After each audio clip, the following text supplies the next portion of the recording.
NFR Extra follows all your favorite cowboys, interviews legends of rodeo, and talks to the best of country music. Follow Nevada Caldwell, Ryland Bentley, and Steve Godert every week as they delve deep into the stories behind the road to gold in Vegas at the National Finals Rodeo. It's revealing, comedic, and sometimes emotional. Find it on Spotify or anywhere you listen to podcasts. NFR Extra. All dirt, all rodeo, all year.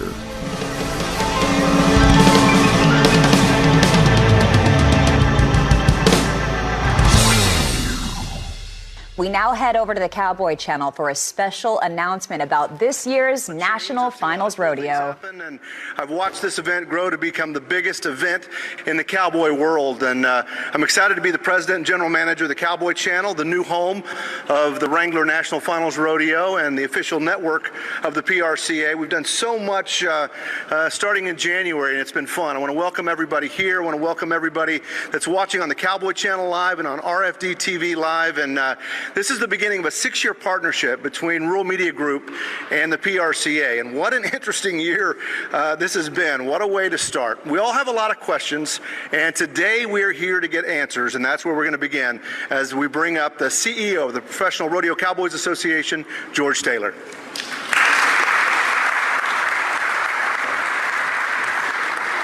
Well, thank you, Jeff. We couldn't be more excited to be here in Fort Worth for a landmark announcement.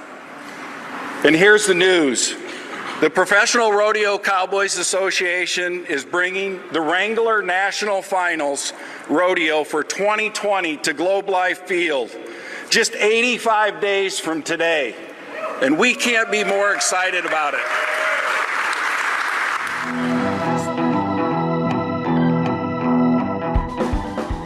NFR Extra, Episode 63. The cat is out of the bag. This year, and this year only, the Wrangler NFR will be hosted at Globe Life Field in Arlington, Texas, to preserve a great experience for fans. This is the first non-baseball event at this extraordinary park. Event organizers confirm the event will comply with all health and safety protocols for attendees. Wrangler NFR 2020 will take place, just like it already was, December 3rd to the 12th. And fans can follow official PRC updates throughout the event at nfrexperience.com. It is unfortunate that Las Vegas is unable to host the Wrangler NFR in 2020 with fans. Though we congratulate the PRCA for finding a home in 2020 that will allow fans to attend, which in turn generates prize money for our contestants. In exchange for allowing them to move their event in 2020, an extra year has been added to our contract. We look forward to hosting the Wrangler NFR in Las Vegas, December 2nd through the 11th, 2021, and continuing through 2025. We've invited some heavy hitters in the rodeo industry to get a better perspective of this extraordinary move of rodeo's iconic annual event. That we did. This episode includes 2-time world champion Brittany Pozzi Tonozzi, world champion and PRCA Chairman of the Board Jacobs Crawley, and PRCA CEO George Taylor. Envy, this is going to be a crazy ride. How are you feeling about it? Clearly a little torn here. Hosting the NFR Extra, which we predominantly here in Vegas. So it stinks that, no NFR in Vegas, just like for a lot of people feeling that same way. But then the other side of me, this if I pull that away and just focus on being the rodeo fan, I'm very excited about the contestants and the relationships we have with the folks that are a part of this, that number one, the NFR is happening, no matter where it is, even if it's on Mars or the moon. It's going down, and it sounds like that the money that the folks get to win sounds pretty close to what they were focused on. So once again, rodeo fan of me, loving it. The Las Vegas guy, not so much. But hey, got to deal with what you got to deal with in these COVID times. Yeah, I'm definitely on the same page with you there. As a rodeo fan, I got to say I'm most excited for this different playing field, no pun intended, but it's going to be a different arena. A lot of horsepower may be changed out in the barrel racing world. I have to mention that because it's not the Thomas & Mack. It's not a tiny arena. It's going to be a different year, and that's how I'm going to explain it. Now that you bring that up, we've talked about the small, intimate side, right, of Thomas Mack Center and how that's changed the competition. 35 plus years. This is definitely going to be interesting. I can't wait.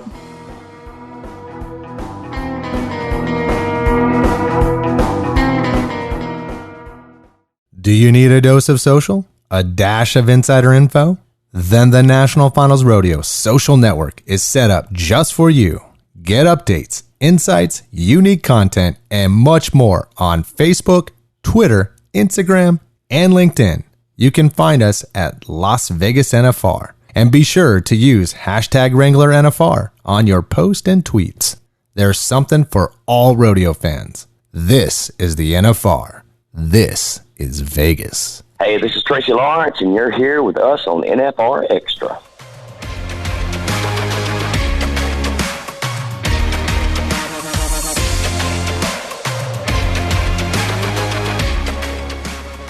Welcome back, George Taylor. We've been talking to y'all summer, and, we were in question, and we didn't know where we were going over the summer, and then we were kind of knew something was going to happen, and now we know something's happened, and glad to have you back on, and congratulations on finding a new home for the NFR this year in 2020. Yeah, just for this year, right? So it's really been good. And I can't thank Las Vegas enough other than, to say thank you, because it makes a difference for the Cowboys. And, it says a lot about the relationship that we have with Las Vegas. Yeah. So how are you feeling now that you got this announcement out the door, got this off your chest, and now the work really kicks in, right? Yeah, I was going to say afraid. So it's been really good overall, because there's so much work that has to be done, and you can't really start it until you can talk about where you're going to be. So all the additional things that we're planning with Las Vegas events, and just moving forward with getting all the hotel stuff taken care of. I mean, there's a lot that goes into planning the NFR. I tell people a lot of times, Las Vegas events and the PRCA spend a year planning an event that we're going to be doing in 85 days. Yeah, the devil's in the details, most definitely, for this whole deal. Sir, explain to us a little bit about how you came down to the decision of moving the NFR to Arlington in the Global Life field. Yeah, as far as a specific location, you mean? Yeah, yes, sir. Yeah, so, a lot of it was what the economics were of it, and how do you make it work, and how do you manage the downside risk if there's no fans for some reason, right? Some other bad thing happens, which we typically don't think about all that often in sports. But this year we've really needed to decide and understand based on some flexibilities as well. But, we worked with Oklahoma and with Texas and several other states as well, had some feelers out about what could be done. But I think it was the speed at which we were able to move and align business and local government and state governments to make this thing all come together. And it moved very quickly, but it was the speed at which they were able to make decisions and move forward. So that was kind of the net of it. And, for me personally, there was a little bit of a personal pull to places where it had been in the past. So Oklahoma City was interesting because of the history of the NFR there. And the very first NFR being in Texas also made that at least what I'll call more emotional favorite. And you get the emotions and the facts and data to align and put you in a good position to make a decision. We've talked about this with you in the past. You were at Caterpillar, and you've kind of navigated through some crazy times there during the recession. And, you kind of, I think you started as a person in your position, you started to develop a better vision of success, right? What things can be or what you want them to be. What do you see here with success in Arlington? What's George's vision of that? Yeah, I think overall success to me is to make sure we didn't announce it specifically today, but we said that we've told our members that there'll be a minimum of a $6 million purse. We're going to compete for 10 million points, just like we always would. But the real vision of success is about how do we have a full NFR experience like Las Vegas has developed, with all the trappings around it and a full purse and all those things. So success really was about what can get us the closest we can get, realizing it's not Las Vegas, but it's Texas. how do we have a vision for that and be able to pull it off and be confident that we in fact can. What does this mean for the contestants and the stock contractors now that the venue has been finalized? Yeah, I think, again, today we were able to announce what those minimums were, in a $6 million purse, and then having upwards of, I think the number is 1.8 million available for our stock contractors. It really kind of puts us in a good position for them in a really tough year. It's been tough for everybody, but it has allowed us to kind of, I think, step up to the plate in a firmer way than we might have otherwise been able to. So I think it's really meaningful for all of them.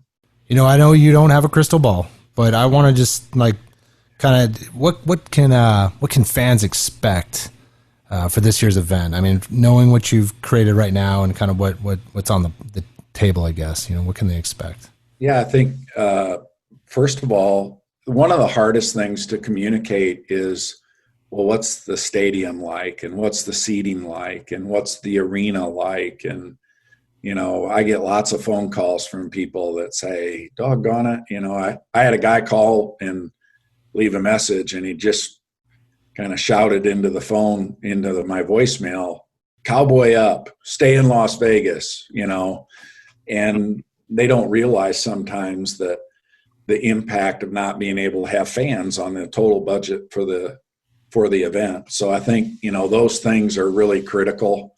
And, we want to try to make sure that all comes off well, but understanding the venue is a big deal.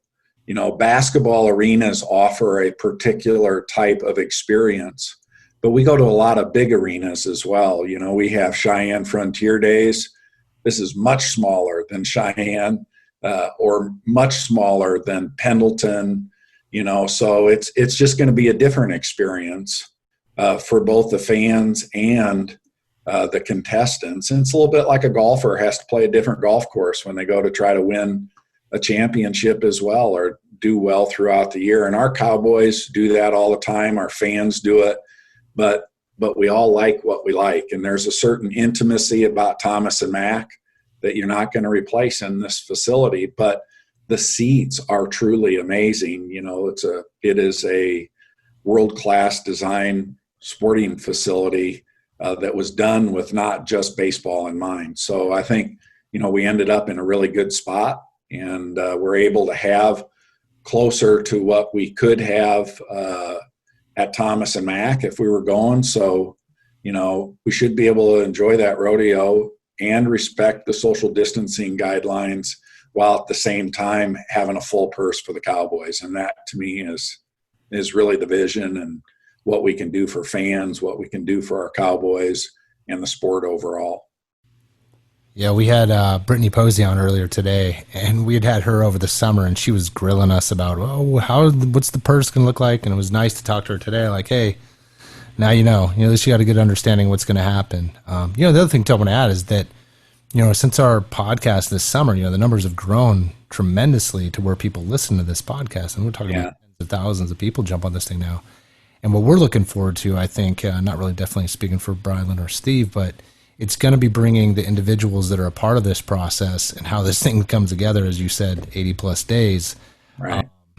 Getting this kind of this, the dirt side of it, the production side of it, we really look forward to this experience of learning how something like this is going to come together. And by no means is it going to be something that happens overnight. So we do thank you for coming on, George. I know you're busy, and this has been a process just to get to this part.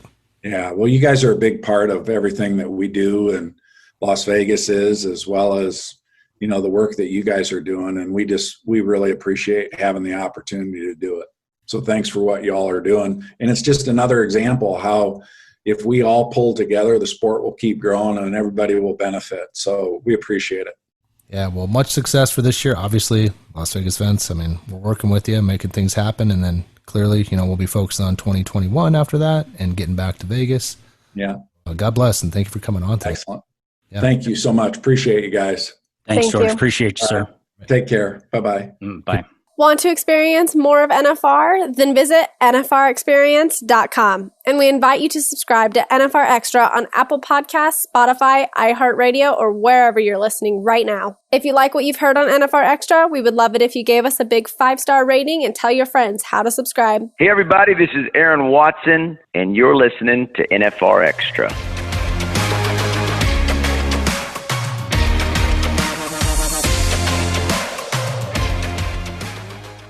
Big announcement, NFR's in Arlington, and today we're joined by Mr. Jacobs Crawley. Welcome to NFR Extra, sir. Yeah, appreciate it. It was a big day, and like I said, good to talk to you. Yeah, definitely. Let's get down to some things that, besides you being chairman of the board and all, let's go, how good does it feel right now competing for a gold buckle? Considering where the world is, realistically right now, and sports, and anything like that where there's groups gathering, the fact that we're still going to get to compete for gold buckles at the end of this year, it's pretty great, and it's a testimony to the hard work and stuff like that some guys have been doing behind the scenes, and just the commitment from the fans and everything else like that along the way that's put together still a pretty decent season, and it looks like we're going to have a great finals hopefully at this point, and just so riding for a gold buckle, it's crazy to have that normalcy in such a non-normal year. Yeah, and things are definitely, totally. And things are moving fast right now. You got a unique seat. How has the past 2 months been kind of the priorities of the board looking at this home for the NFR for 2020? How's that been for you? Yeah, it's the fun thing about rodeo is there's always a bunch of rumors and speculation just being thrown around. So it's always fun to hear what other people are hearing when kind of what's actually going on behind the scenes. It's been it's again, the guys up there at the office at Colorado Springs, guys and gals, they've done a great job in working on this and really coming together with a few solid options, and then the Globe Life, the Rangers ballpark just hit it out of the park, pun intended. And so it's just going to be, like I said, in my position, I'm just glad that they're in their position because they're the ones that are doing the real work. I just kind of we just kind of get to hang back and kind of throw an input here and there and give a little bit of more so suggestions and guidance, and we just kind of give them the reins and tell them the direction, and they run with it. And they definitely owe the credit for doing the legwork. But has it been nice, I guess, on the side of, let's just call it convenience? I mean, here you are in Texas. This thing's going down in Texas. That's got to have some sort of nice feel for it right now for you, so you can at least, with everything else going on with COVID, at least you kind of know where you're at, know what you're doing, and you know where you got to be come December. Right. Yeah. It's just because of that. Like, it's familiar. If nothing else, it's familiar. It's like an hour and 20 minutes from my house.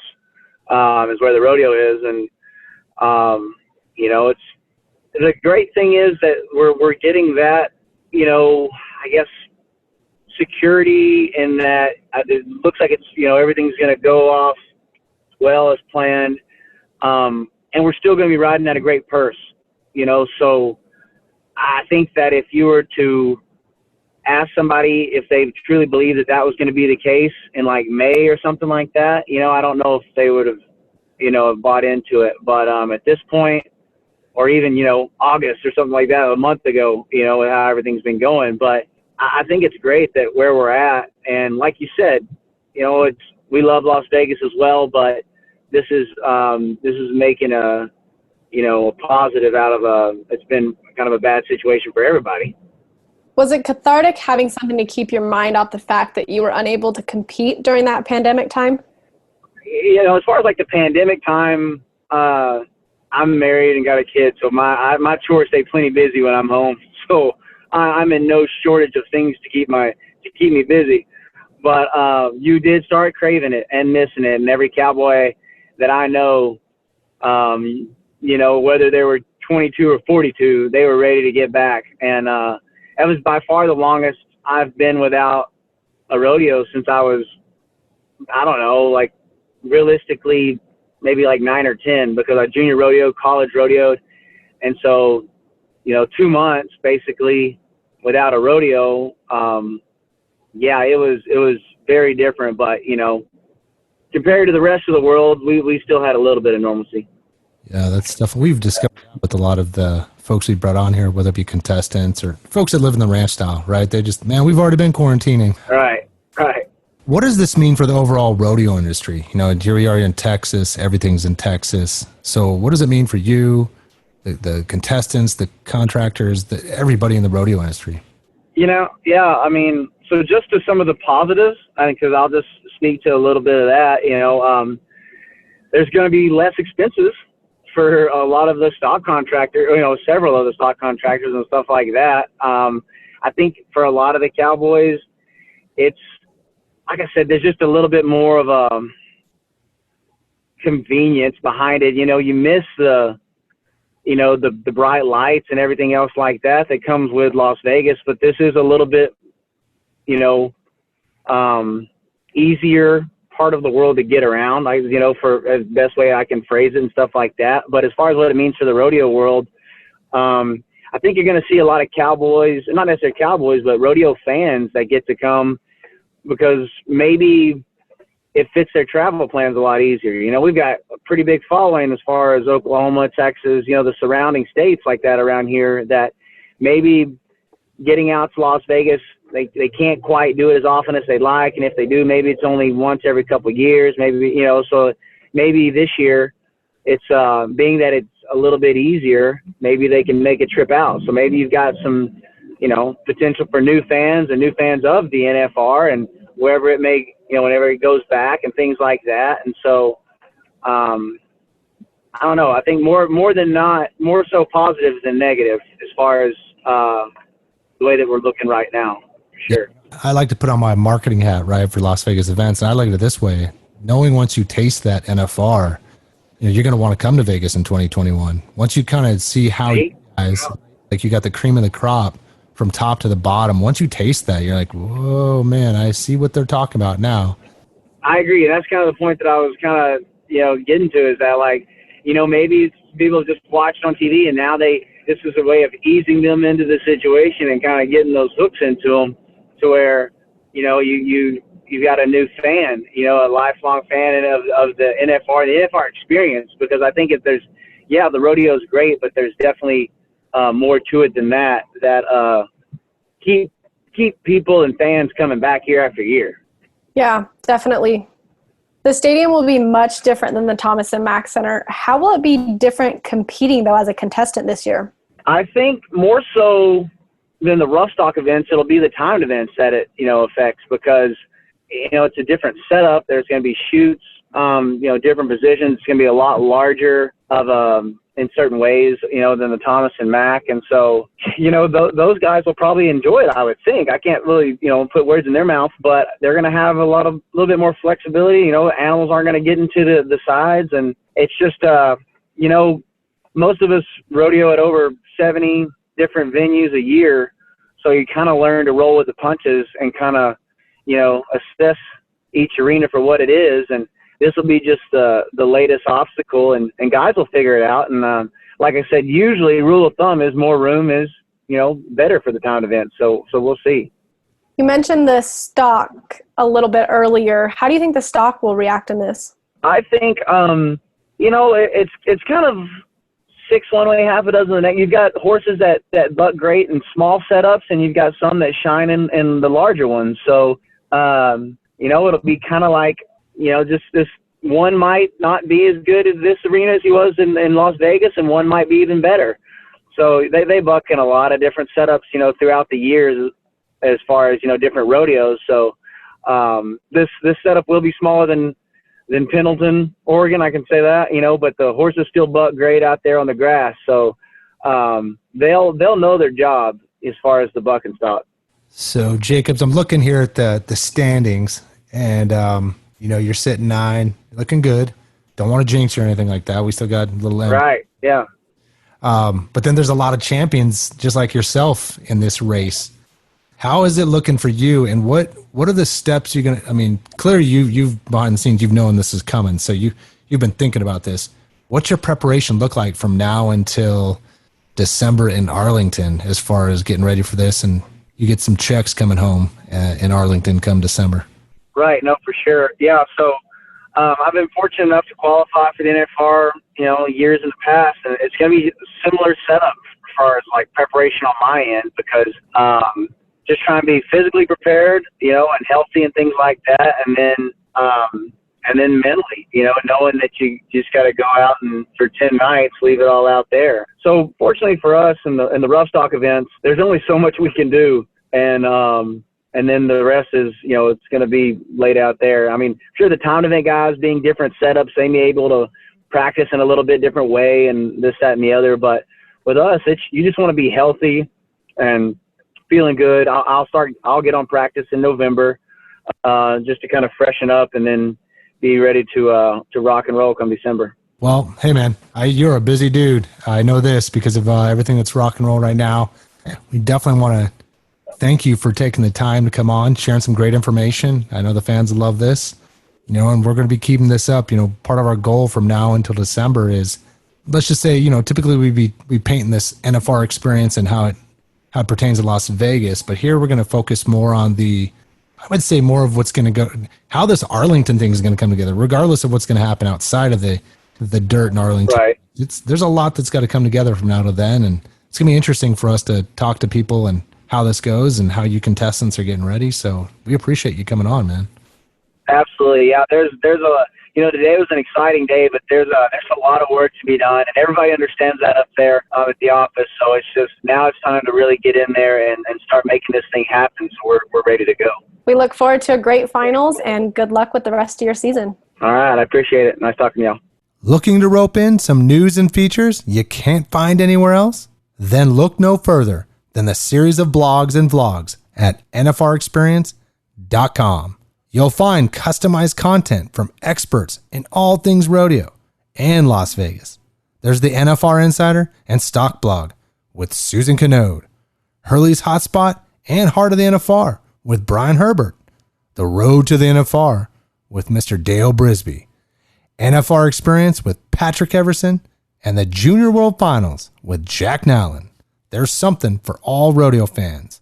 Check it out at the newly redesigned NFRExperience.com. This is the NFR. This is Vegas.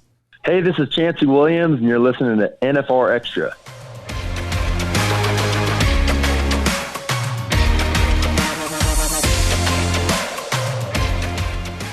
Welcome back to NFR Extra, two-time World Barrel Racing Champion, Brittany Pozzi Tonozzi. Yes, glad to be here. Glad there's going to be an NFR, because the last time we talked, we were a little bit worried about that, and just thankful for the PRCA and the WPRA and Las Vegas events and everyone involved to make this thing happen. With the news out, we are heading to Arlington, Texas, to the Globe Life Field. How does it feel to know you are competing for this gold buckle this year? Well, with the money that's been at the finals the last few years, everybody's got a chance for a gold buckle. You've seen some spectacular stories the last few years where guys and girls have gone in, 15th and had a chance to win a gold buckle. So, it really is unfortunate that we can't have the NFR in Vegas, but what an awesome spot to be able to have it now. And just glad that everybody's working together and that we're going to have a chance to run at this kind of money again. Yeah. Yeah. Awesome. Absolutely. Obviously in our last conversation, we talked about that. Here's something else.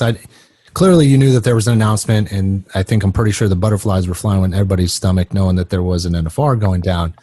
What's been the reaction of your sport within the barrel racers? Have you guys been talking and kind of contemplating what's getting ready to go down? Well, I haven't really talked to anybody since the announcement. I have been in contact with some of the people at the WPRA, and more worried about making sure that the ground is going to be good and it's going to be safe for our horses, and just more worried about that. And I haven't really talked to everybody, but I'm sure everybody's just as excited as I am. And, for a while we were all wondering if we were just chasing a ghost. And now, it's become reality, especially for the girls. It's their first year It's going to be awesome. It's going to kind of stink that they didn't get to go to Las Vegas, but this is a great second option. You bring up the dirt, which actually that kind of leads me to this next statement. So one of the things we're going to be doing for the podcast is creating this 360 view of what's going on in Arlington, right? So we're going to be bringing on all the movers and shakers of the business. And I have a feeling we're going to be bringing on either a dirt guy or dirt gal to talk about how they're going to handle this going forward and how important this is for not just rodeo, but for the National Finals Rodeo. Right. The ground has been a little skeptical the last few years in Las Vegas. For some reason, it's just really hard to keep it consistent in that building. And the building is so small that you have to, really try to get it good for every event. And from the schematic that I saw of how the arena is going to be positioned, looks like the barrels are going to kind of be in the middle of the arena. It's going to be a big arena. So it'll be nice to maybe we can more accommodate the barrel racers in the ground part. So I'm really excited. I don't know who's going to be doing the ground, which you guys may, but I don't. But I have thrown out a couple names of some people that I think might be a good option. How different will it be competing in a stadium? I mean, we talk about the Thomas and Mack and a blind first barrel, and that being one of the biggest things, that a new girl to a stadium or Thomas and Mack deals with. What is it going to be like running down? Well, maybe a smaller alley, a different setup. Yeah, I mean, I haven't seen, I've just seen like what the arena is going to kind of be set up like. I don't know what the dimensions on the pattern are going to be or how far away from the fences that it's going to be or anything like that. But I'm excited, this will be my 14th year, so 13 years in the Thomas and Mack. It's going to be kind of a cool little change for a year. I'm sure we'll be back to Vegas in 2021, but it'll be fun to have a little change, and maybe it'll open some eyes with some people in Las Vegas and with the Thomas and Mack in the ground, and it prove that it can be good for every event. And maybe if we get really lucky, we could get a tractor drag in there or something. It's huge in our event to be able to have the ground right, and also it's going to be a bigger pattern, so our horses are going to be running on harder basically for 10 nights in a row. So it'll be really important to have it right. Talking about horsepower, what differences are you going to have? The two horses that I have right now that are probably going to be good in there are kind of on the injured reserve list. So I have 85 days to get them right. So hopefully I can accomplish that. And like I said, we don't know exactly where the barrels are going to be or how far off the fences or how big the pattern is going to be. So that all determines on what I'm going to ride there. But just looking at it, my main horse, Mona, that I would never ride in the Thomas and Mack, is probably going to be a horse that I want to ride there. And she had ankle surgery 2 months ago, so I'm hoping I can get her back and we can have her ready for Arlington. I'm hopeful for you. Yeah, absolutely. And so let's talk competition. Looking here at the standings, and clearly you got the 2-time champ right behind you, right on your heels, no pun. Right. So how are you going about preparing for this? I mean, now that you I know this is kind of short notice, but how are you going to go about preparing from now? This is in your backyard. I mean, what's going through Brittany's mind right now now that you got everything kind of lined up? Well, I mean, every single one of those girls that runs down the alleyway has a chance. It's not, it's not feasible. I mean, it's feasible for every horse or every girl to be looking at a gold buckle. And $10,000 lead, which, the season's not over yet, but that's nothing when you have, $25,000 day money. So, I can't worry about what anybody else is doing or what they all have going on. I just got to try to get my horses ready. And, if I can't get them ready, I'll definitely be looking at other options and maybe calling a few friends and see what they have that I can ride. So yeah, it just, it's really hard to make a game plan this far out, but I'm working on it. How does it feel with this being in your backyard, kind of just understanding that, what's the mindset there? I mean, that that you're going to be, when it drives away from the NFR opposed to where it. Well, actually, when I out where it was going to be, I went and booked a hotel room immediately, because I know it's going to be crazy to try to get spots or close to the stadium. But it'll be nice because my horses will get to go to my vets every night after the rodeo, and he'll get to look at them every morning, which he did that in Vegas. But it's also nice to be at a vet clinic where if he needs to do anything, he's got all his equipment there and stuff. So that will be really nice. And, I think that a lot of people that, want to come on a weekend or come for just a couple of days that live in Texas that, didn't want to jump on a flight to just come to the rodeo for one night, I think that's going to make a huge difference. I think it's just a lot more convenient because I would say probably 85% of the contestants just live around there. So if you get in a jam, it's going to be a lot easier to work some stuff out being closer to home for sure. Yeah, no doubt.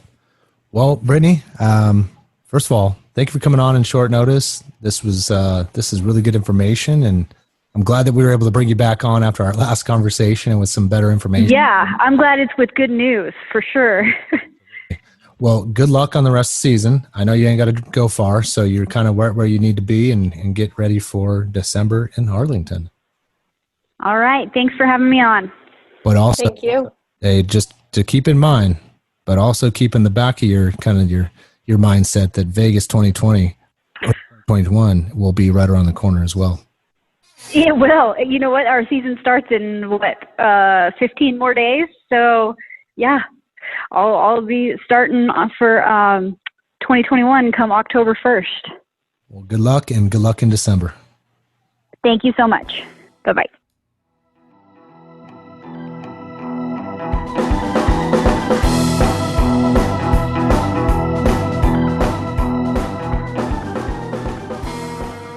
We want to thank George Taylor, Jacobs Crawley, and Brittany Pozzi Tonozzi for joining us today on NFR Extra to talk about the move for the Wrangler NFR to Globe Life Field in Arlington, Texas this year. And stay tuned for episode 64 when American singer-songwriter Tracy Lawrence and NFR pickup man Josh Edwards visits NFR Extra. Want to experience more of the NFR? Then visit nfrexperience.com. And we invite you to subscribe to NFR Extra on Apple Podcasts, Spotify, Google Podcasts, Stitcher, iHeartRadio, or wherever you're listening right now.